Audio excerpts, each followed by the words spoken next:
like a little tricky here.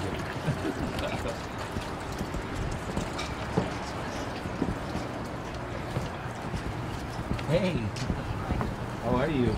Hey everyone, it's Naomi Wolf of Daily Cloud, and I'm really excited to be here on the Crown Goose, this beautiful 1940s boat off Park Slope, Brooklyn, with a view of Lower Manhattan. And it's a really special day because we have a special guest with us, Michael Kane, community activist and organizer for Children's Health Defense. Welcome, Michael. Thanks so much for having me on the Crown Goose. That's what we're at. Right. Thank you so much. This is awesome. Yes, it's fabulous. So I should just note to all of our supporters that it was cheaper than a hotel. But it is a fabulous place to be. So look, you're doing so many things, and some of them are big legal steps. So tell us a little bit about what you do as a community organizer, and then highlight the legal action that you've been in the New York Times recently for having accomplished. Yeah, so I was a New York City public school teacher, special education teacher for over 14 years, and a few months ago I was fired, and my only crime was declining COVID vaccination. And we saw the writing on the wall very early on, back in August of 2020, I believe, was when testing requirements came in. And not just my job, but my union said, if you don't take these weekly tests, you're fired. You're on unpaid leave. So when it came from my union, it's kind of like we knew what was about to come. So we formed a group called Teachers for Choice in New York City first. Now it's a statewide association of teachers and educators. We're 100% opposed to medical mandates to maintain employment for anybody, but a special focus on educators, obviously. And we sued originally with, our first lawsuit was with Michael Sussman, where we sued actually over the privacy rights. Who's Michael Sussman? Michael Sussman is a civil rights attorney. Gotcha, so he was your lawyer. Correct, Okay, right, correct. And we sued originally over the privacy rights to our specimens for COVID testing. Interesting. Because they were making us swab, and I just asked a simple question. I said, is the DNA in that test It's a good question. protected? It's a good question. But Naomi, it was crickets. I mean, nobody responded. Mayor de Blasio didn't respond. His office didn't respond. My union didn't respond. Wow. So I tried to get some interest from attorneys, and Michael Sussman ended up being interested. We sued and we won. And what we won was a court-ordered stipulation saying that once a COVID test had a result, they must destroy the specimen. Good. So we were pretty happy about that. Fast forward about 10, 11 months later, the sheriff of Los Angeles County Police Department comes out and says that the company that they were using for COVID testing that they had there, they were getting rid of because they had close ties to the Chinese government. I knew it. And I call this? I called this like a year ago. And this they might be data banking the DNA. Turns out the company they were using was the one that we sued. No. Fulgent Genetics is the name of the company. Oh my God. Well done. I knew it. This is a massive DNA harvesting. And when you look at the whole COVID situation, there's just layers and layers. The deeper you go as to what's going on, no one was even thinking about this thing. And that is, and not all the companies doing that are doing this, but Fulgent Genetics, one of the things that like raised alarms for me was the COVID testing's a side thing for them. Their main business is DNA data banks, right? So they saw an opportunity. And you're raising such an important point, Michael. And I've got to say, like, I'm called a conspiracy theorist, but literally a year ago, and I've got to credit my husband, Brian O'Shea, the investigator, because he's like, China wants to be the world's health and DNA database, and that's how they're going to have global hegemony. And early on when I went to CVS and I got a nasal swab, my first COVID test, it had Chinese writing on it. And, and like, where is this going? And the CVS person had no idea where it was going. And then I looked up, could this have DNA? And indeed, there's DNA in your mucus. And so this is a massive opportunity to harvest the world's DNA for China. But I also want to raise the alert because I know this is a bit of a rabbit hole, given what we're here for, but not really, because you were right to ask. Your instinct was right. We're finding so much crossover with the Chinese Communist Party and the injections. And we're finding so many harms from the injections that, to me, in addition to wondering, is the CCP harvesting our DNA? What's in these swabs that you have to take week after week after week after week? Yeah, you were on, I believe it was Roundtable, I think, on CHD TV not too long ago, and when you raised your concerns about it being a national security threat, what's going on with BioNTech and their connections to the Chinese government. I have to say, everybody at CHD is buzzing about that. I'm like, Good. oh my God, we hadn't thought about that. That's a surprise, for sure. And so this is another important piece of evidence. And Very important. And that's just where we started. Right. So then I got fired because eventually, first it was COVID testing, then it was the COVID shot. Did they say why they fired you? For declining the COVID vaccine. Wow. Yeah. But the worst part about it, I've been a progressive unionist like my whole life. Right. My father was a bricklayer. My mother was a letter carrier. I have like a dozen teachers in my family. To me, it was really the union sold us out and negotiated away our rights. That's the most difficult part. Oh yeah, they absolutely did so. The one thing that the union did that kind of kept us in the game a little bit is because of the pressure from Teachers for Choice. They fought for medical and religious exemptions. Originally, the de Blasio administration didn't want anything. They fought for that, went in arbitration, and got that. So I applied for a religious exemption, and I was denied. I had an appeal, and then I was there with my attorney, Sujata Gibson, during the Zoom appeal. And the New York City's attorney actually said, since the Pope recommends vaccination, oh my God, and the Dalai Lama is himself vaccinated, oh no, Mr. Kane should be vaccinated. Oh my and the God. reason, I know the reason so why un-American. This is so crazy. I'm so glad that you get it so quickly. So many people sometimes, I got to explain it. But the reason he said that, you have to explain why that's wrong and un-American. well, not to you, not to Naomi Wolf, but to many people. But the reason he brought up those two individuals was my religious exemption, which was about 7-8 pages long. Right. Reference, I was raised in a household of Catholicism and Buddhism. And this is, so I put kind of like my whole life story almost on paper for my employer to say this. And so from that point forward, me and another group of teachers, a lot of us actually, ended up suing. We went into court, we went into federal court, the Southern District Court in Manhattan, and we got a judge named Valerie Caproni. Valerie Caproni ruled against us in our initial injunction motion. On what basis? It seems so cut and dry to me that no one can make you do that. It's against so many laws. What did she decide? Well, she actually even seemed to reference some of her own interpretation of science that wasn't in the record when she was on the bench, which was kind of shocking to a number of people. As a judge, as a justice, you are supposed to only reference what is in the record, right? So that was a little concerning. We appealed to the Second Circuit Court of Appeals. They overturned her ruling. Oh, wow. And what they ended up saying was, all right, well, we're not giving everybody their job back, but it was unconstitutional, this process. You need a new process. Oh. So we went through a new process, but they didn't let us see anything about that process at all, and they denied the majority of us. Again. So now we're almost 9-10 months down the line, and then... On what basis? Like, how can you deny a religious exemption? I don't understand how arbiters are even in America, which has a clear separation of powers and a clear, non-establishment clause about religion. How can these people even decide if your religious exemption is legitimate or not? It's a matter of conscience. That's a constitutional right.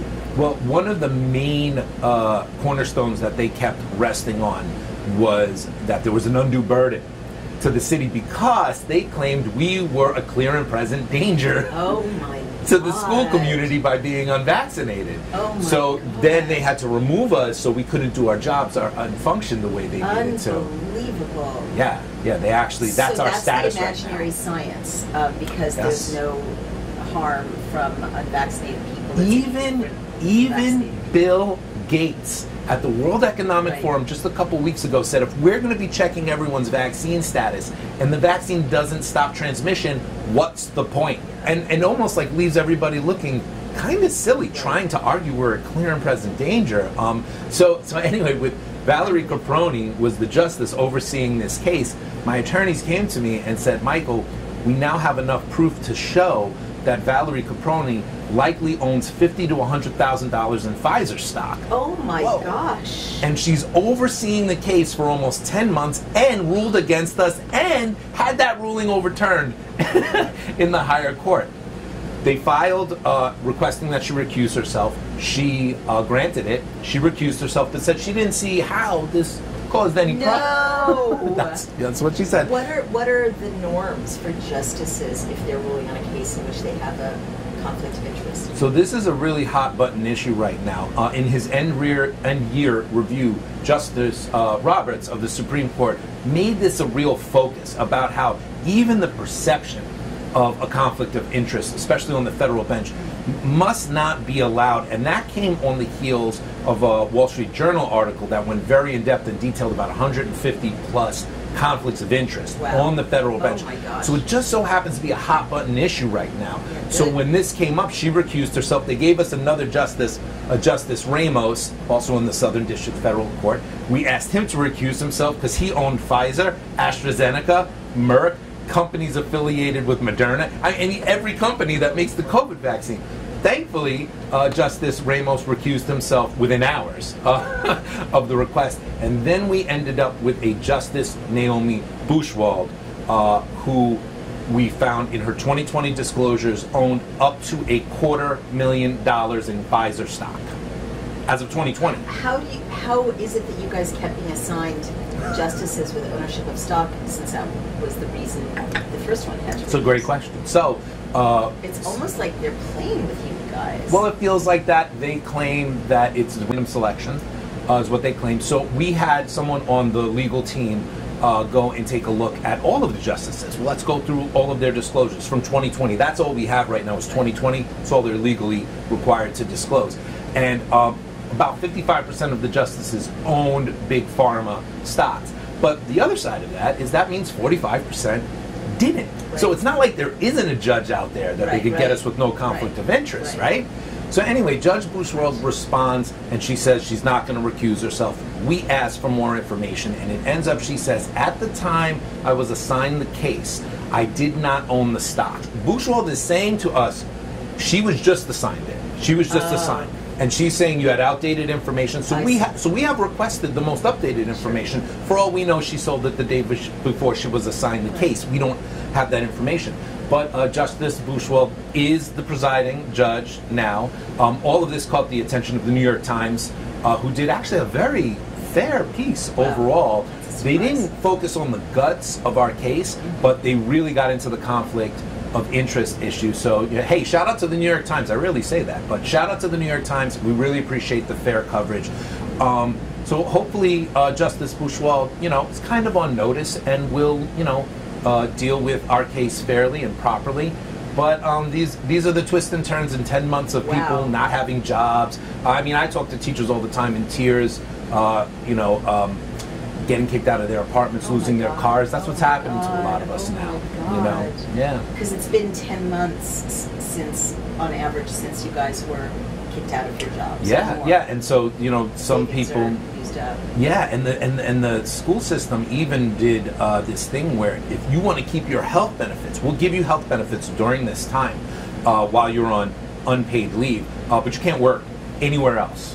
No. It's just this weird straitjacket they're putting on people. It's really crazy. Whose policy was this? The Department of Education? Yeah, it was de Blasio, former mayor, and along with the UFT, our union, negotiated these things. Insanity. What answer do you is. get from your union representatives when you ask them about why they're not standing up for you for medical freedom? And why they're going along with crippling policies that are leading people into bankruptcy? I mean, they're just pathetic and pitiful right now. Do they give you an answer? Usually they don't. Usually it's a runaround. They can't actually stand toe-to-toe in a debate about the facts with any of us, so they really just scurry and run and hide behind their six-figure salaries and such. It's really pitiful. And as somebody that grew up as a unionist and very, very pro protecting labor and such, it's really shattered my worldview. For sure.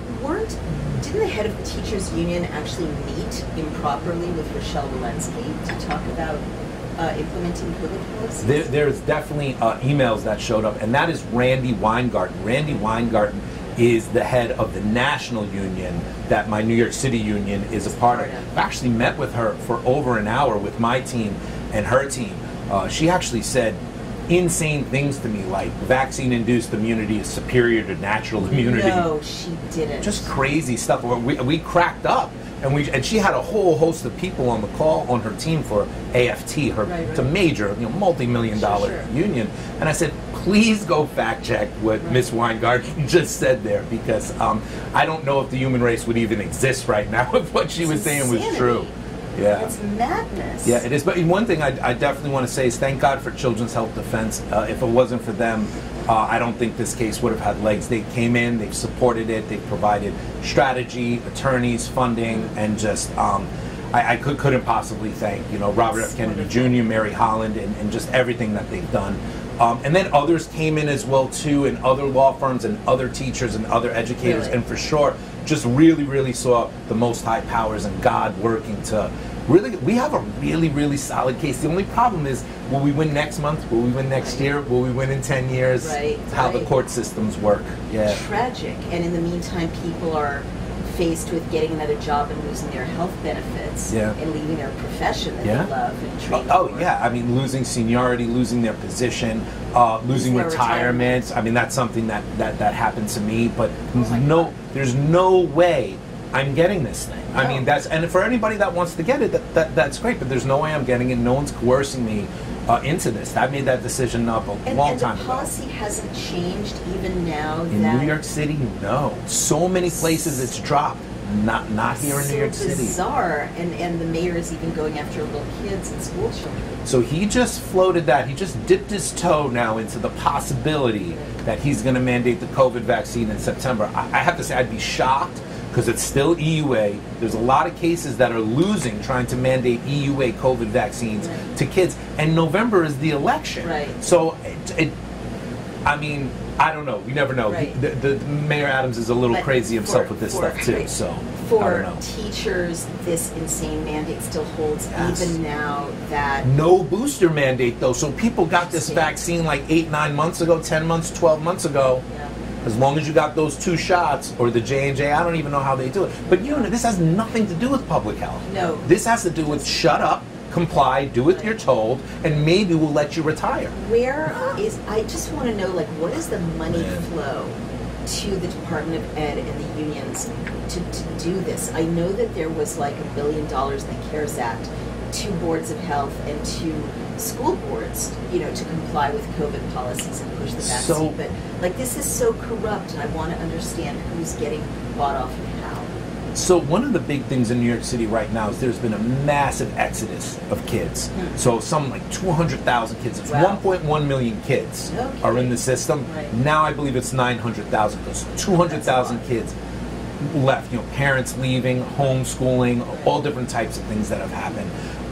So that it has created a funding crisis for the city. Some of us are wondering, is this in part about that funding crisis? Get rid of your higher end teachers that are paid more. It's and then try to just replace it with whatever you have, cheaper labor.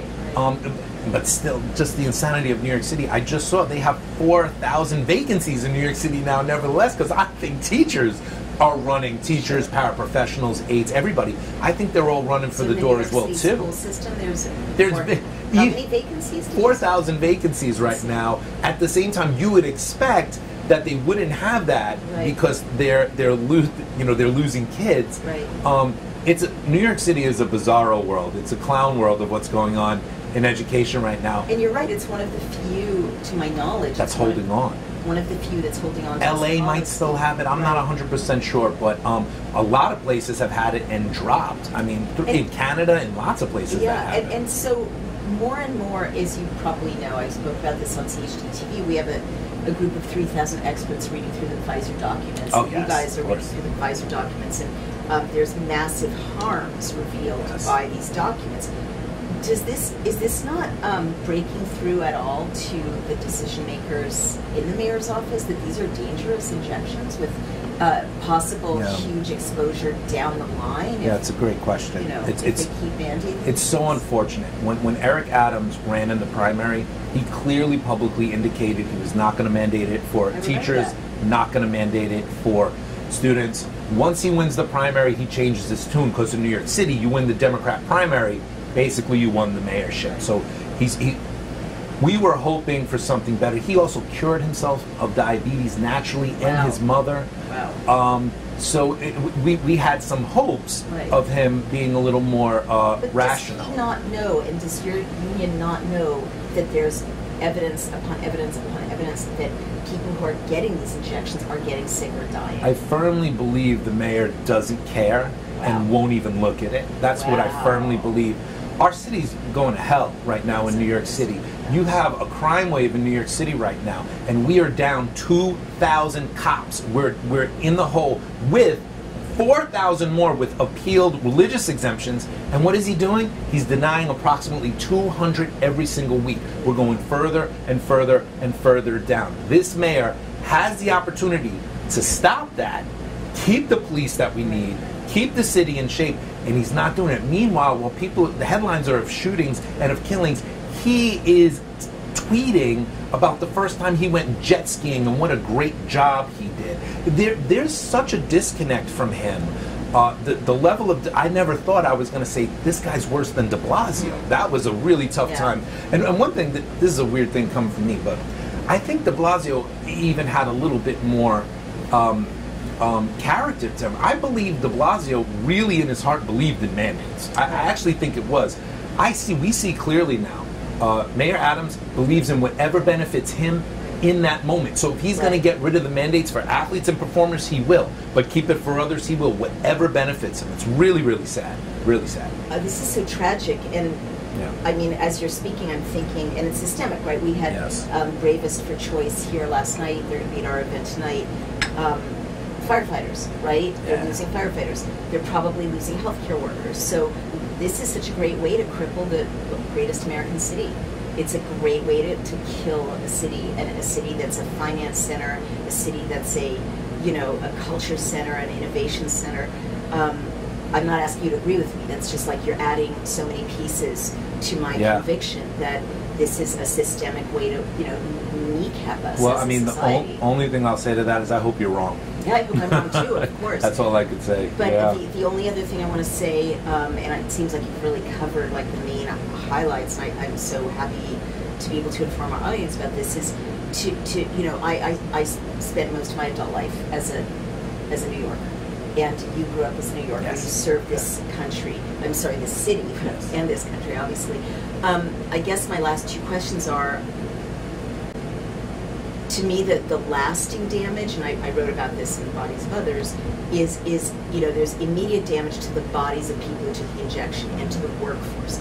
But the lasting damage is to the culture of this beautiful city. I'm looking at this city, we're here able to gaze at it. And people have come from all over the world to Manhattan, to Brooklyn, to Queens, to be free and to be included.